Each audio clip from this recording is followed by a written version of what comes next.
Assalamualaikum warahmatullahi wabarakatuh. Nama saya Dina Astika Daulay. Saya mahasiswa Institusi Kesehatan Helvetia Medan, D4 Kebidanan Jalur Ekstensi. Di sini saya akan memberikan bimbingan atau coach penyuluhan kepada pasien yang ingin melakukan suntik KB 1 bulan. Di mana KB suntik 1 bulan ialah sama seperti KB 3 bulan, hanya saja 3 bulan dia per triulan, kalau dia KB 1 bulan dia per bulannya. Ya, dia harus suntik di tanggal 13 mundur selama 2 hari. Jadi di sini saya sudah bersama pasien saya, pasien awal yang ingin melakukan suntik KB 1 bulan. Kenalkan dulu Bu namanya. Nama saya Rusfi Satila, alamat Gunting Saga, Pajang Bidang 1. Nah, jadi di sini ini mau pemula ya Bu ya, pemula ya suntiknya. Nah, jadi suntik KB untuk pemula itu kita harus tahu dulu kegunaan dan kekurangannya ya. Jadi kegunaan pada dasarnya karena di dalam komposisi KB 1 bulan itu dia hanyalah hormon gitu kan, hormon di dalam itu ada dia hormon progesteron dan hormon estrogen. Nah, jadi di situ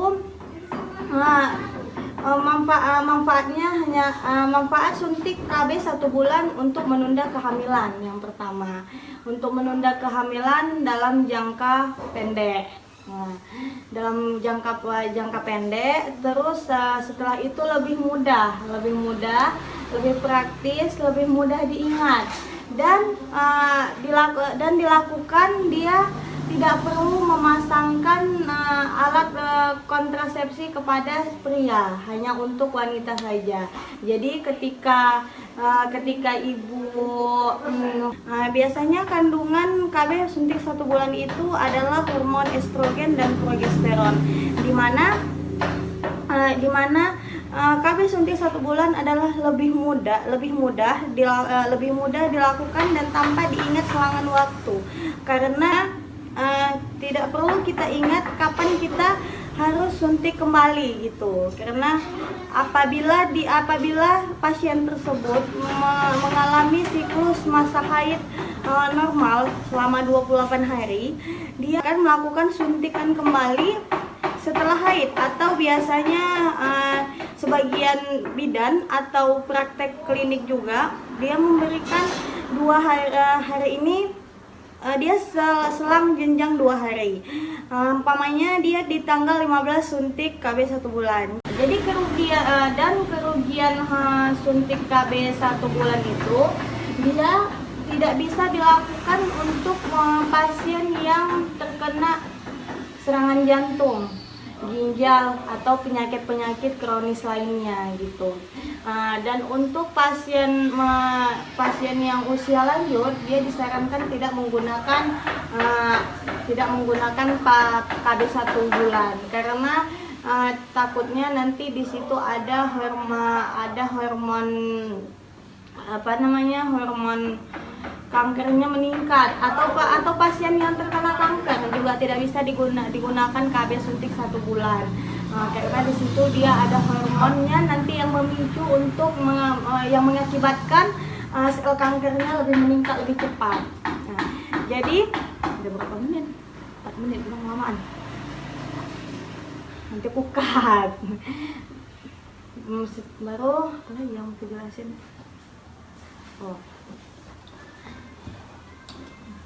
Udah bagus kopi. Dan cara penyuntikan KB 1 bulan ialah di IM ya Bu ya, intramuskular di bagian bokong.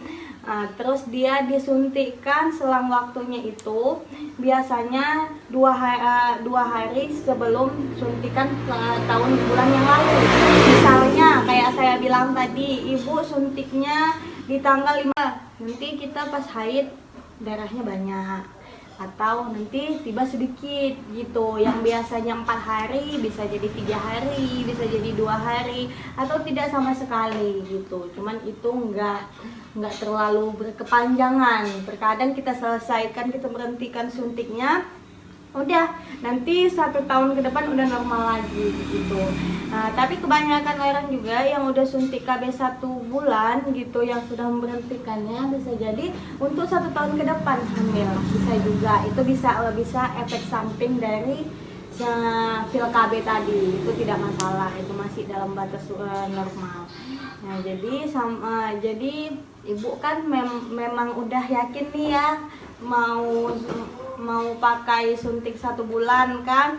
Nah, jadi itu tadi yang saya bilang, manfaatnya, baru kegunaannya, cara pemakaiannya, baru selang waktunya kapan lagi untuk suntik, terus habis itu kandungan suntik KB-nya sudah saya kasih tahu. Dan biasanya juga orang kebanyakan dan terkenalnya itu nama obatnya Psikofem kan. Itu udah kebanyakan, mayoritas orang selalu pakai itu gitu. Nah, terus setelah itu semuanya sudah saya jelaskan, jadi ibu udah mengerti. Kalau ibu sudah mengerti, boleh diulang lagi tadi apa yang saya bilang, maksudnya feedbacknya. Jangka waktunya 28 hari. Jika Itu masa normal ya Bu ya. Jika di bawah tanggal 28 itu jangka pendek, dan di atas tanggal 28 itu disebut jangka panjang. Keuntungan dari KB 1 bulan ini mudah didapat, lebih praktis, murah juga, dan kekurangannya tidak bisa dipakai untuk penyakit kanker, serangan jantung, stroke, ginjal, dan banyak lain ya. Nah, dan tadi saya bilang juga yang khususnya kanker, terutama kanker payudara, itu nggak bisa pakai KB suntik 1 bulan ya. Nah, sama tadi dia kalau umpamanya kita ingin campur, yang pria nggak perlu pakai kontrasepsi lagi ya Bu ya. Nah, jadi sampai sini udah paham ya Bu ya. Jadi hanya sampai di sini ada bimbingan coach saya. Kurang dan lebihnya saya mohon maaf, kepada Allah saya mohon ampun. Billahi taufiq wal hidayah. Assalamualaikum warahmatullahi wabarakatuh.